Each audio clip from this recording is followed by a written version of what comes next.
UP में तबादलों को लेकर बवाल मचा हुआ है। मामला थमता नहीं है। एक विभाग शुरू होता है तब तक दूसरा जाता है, तीसरा।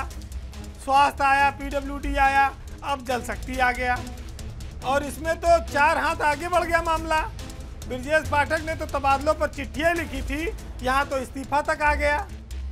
बात उत्तर प्रदेश के जल शक्ति राज्य मंत्री दिनेश खटीक के इस्तीफे की। यूपी में मात्र सरकार बने 3.5 महीना हुआ है और अभी पूरे 5 साल की लगभग की सरकार है। क्या कोई मंत्री ऐसे इस्तीफा दे सकता है इतना लंबा पीरियड छोड़कर जिसमें सरकारी सुविधाएं हो, सब हो? लेकिन दिनेश खटीक यूपी के जल शक्ति राज्य मंत्री ने इस्तीफा दिया और ये इस्तीफा हंगामा मचा गया क्योंकि वो दलित समाज के हैं और उन्होंने जो मुद्दे उठाए इस इस्तीफे में, उसके बाद बीजेपी और सरकार के लिए, दोनों के लिए बड़ी चिंता का सबब बन गया ये इस्तीफा। एक के बाद एक सरकार के विभागों में बवंडर उठ रहा है, वो थमने का नाम नहीं ले रहा है। नेता लखनऊ से लेकर दिल्ली तक दौड़ लगा रहे हैं। बीजेपी का शीर्ष नेतृत्व भी नजर जमाए है, सक्रिय है, लेकिन कहा जाए कोई ना कोई विस्फोट लगातार सामने आता है। मेरठ के रहने वाले दिनेश खटीक उत्तर प्रदेश सरकार में जल शक्ति राज्य मंत्री बने हैं, लेकिन उन्होंने अचानक से अपना इस्तीफा लिखकर एक बहुत बड़ा विस्फोट किया। इस्तीफा उन्होंने राज्यपाल और केंद्रीय गृह मंत्री अमित शाह को भेजा, जिसमें उन्होंने आरोप लगाया कि राज्य मंत्री के पास कोई काम नहीं है, वो खाली कार लेके घूमने के लिए बनाया गया है। इसके अलावा ना तो उसको विभाग की किसी बैठक में बुलाया जाता है, ना विभागीय अधिकारी उसका फोन उठाते हैं और ना ही विभाग की योजनाओं की उनको कोई जानकारी दी जाती है। इतनी बेइज्जती और अपमान के साथ राज्य मंत्री काम कर रहे हैं। प्रमुख सचिव अनिल गर्ग पर उन्होंने सीधे आरोप लगाया कि वो उनकी उपेक्षा करते हैं और दलित होने के नाते उनके साथ ऐसा व्यवहार हो रहा है। प्रमुख सचिव उनका फोन तक काट देते हैं, पूरी बात नहीं सुनते।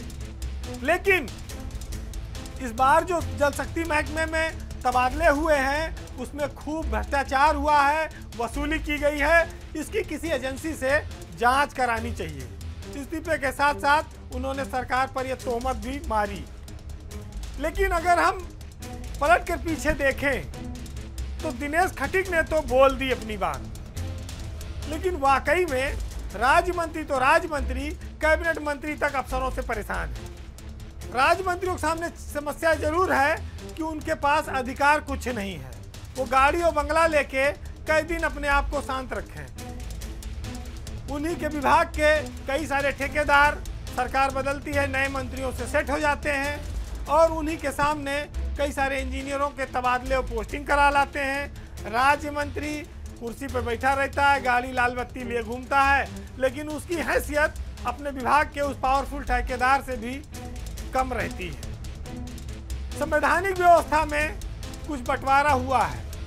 मुख्यमंत्री ने हमेशा ये कहा कि राज्य मंत्रियों को काम आवंटित किए जाएं, लेकिन कोई कैबिनेट मंत्री अपना काम छोड़ना नहीं चाहता, या यूँ कहिए कि वो पूरे विभाग पर अपना कब्जा जमाए हुए हैं। वो नाखून भी काट के देने को तैयार नहीं है। उत्तर प्रदेश में सरकार के सामने विकास की जो चुनौतियां हैं उनको पूरा करने का है।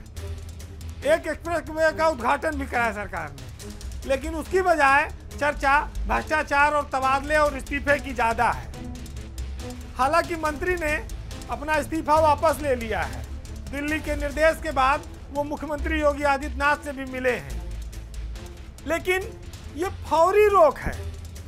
ये जो आग चिंगारी उठी थी इसको मट्टी डाल के थोड़ी देर के लिए दबा दिया गया, लेकिन धुआं उठना लगातार जारी है। ये तो दिनेश खटीक ने हिम्मत की कि किसी अफसर के खिलाफ वो बोले। ब्रजेश पाठक ने चिट्ठी लिखी।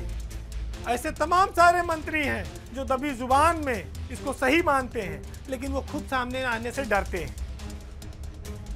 हम जिस व्यवस्था में हैं वहाँ उजला कपड़ा पहनकर उच्च कोट की बातें करने से ही काम नहीं चलता है। आचरण में भी और कार्यशैली में भी वो चीज़ झलकनी चाहिए, दिखनी चाहिए। अब बड़े मंत्री माल खाएं, छोटे मंत्री टकटकी लगा के देखें, भूखे रहें, ये ज़्यादा दिन नहीं चलेगा। और उसकी परिणति ऐसे ही आती है जब दिनेश खटीक जैसे लोग इस्तीफा देते हैं। बहरहाल पावर सेंटर में आज इतना ही।